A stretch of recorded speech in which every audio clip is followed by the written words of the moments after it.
Cinema చూసి ఇప్పుడు వస్తుంటే ఎగ్జైట్మెంట్. బాస్ చించాడు, బాస్ ఈజ్ బాస్. మళ్ళీ ఆ ఓల్డ్, ఆ రౌడీ అల్లుడు, గరణమ్మగుడు, ఈ సినిమాలు చూసి ఆ ఎగ్జైట్మెంట్ మళ్ళీ వస్తుంది అన్నమాట. అప్పుడు చూసిన టోటల్ నాస్టాలజియా తీసుకొచ్చారు. Super hit film. Boss is boss అనిపించారు. ఎక్సలెంట్. ఏమా వింటేజ్ డాన్స్ అన్ని అంటే బ్యాక్గ్రౌండ్ స్కోర్ తో సహా వింటేజ్ తీసుకొచ్చేటప్పటికి డైరెక్టర్ ఏం ఆలోచించాడు దీనికని అనిపించింది. Excellent, very good. వెంకటేష్ గారి గురించి వెంకటేష్ గారా, ఇద్దరు అసలు ఆయన combination. ఎంట్రీ కాంబినేషను, క్లైమాక్స్ ఇవన్నీ అదిరిపోయినాయి. Cinema excellent. అంటే పైసా వసూలు ఫీలింగ్ వస్తుంది జనానికి.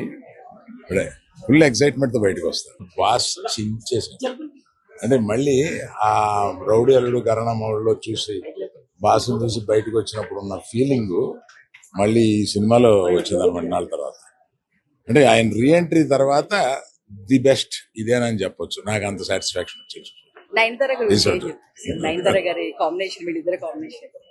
అవన్నీ మామూలు. వెంకటేష్ కానీ, నయనతార కానీ, డైరెక్టర్ కానీ అసలు ఎవరిది వాళ్ళు ఎక్సలెంట్ గా చేశారు.